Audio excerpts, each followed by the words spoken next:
Sensing culture, community engagement. My name is Mel Griffiths. I live and work in Nottingham.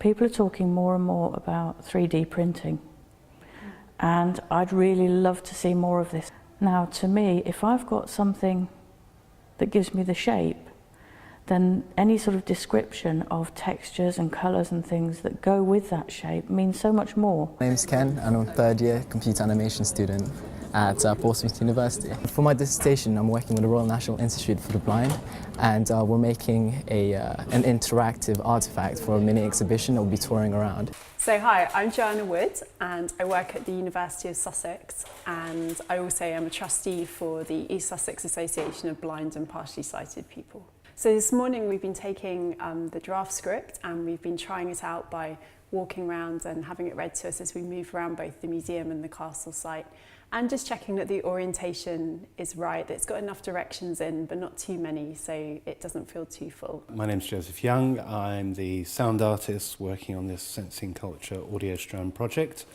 So my job here is to design two things. One is an audio guide which will be available for smartphones on iOS and Android. And the second thing is the permanent sound installation in the grounds on the ground floor in the Gun Garden. Hi, my name's John. I'm the graphic designer on the Sensing Culture project. I think it's been a really enjoyable project, because I always feel like culturally museums and galleries are like a really lovely space. It's always nice to go to a museum or a gallery, and I think that idea that culture should be inclusive is very important. Tanya Smith, Ezine Volunteer.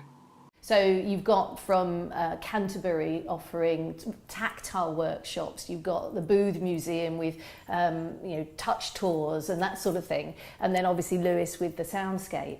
And I was really impressed by that, and again it sort of opened my eyes to the variety of different ways that you can make a heritage site more accessible. Lord Kimberley, Oxford Museum visitor. It's no good if a volunteer's glum, like Eeyore, We can't, that's not going to work.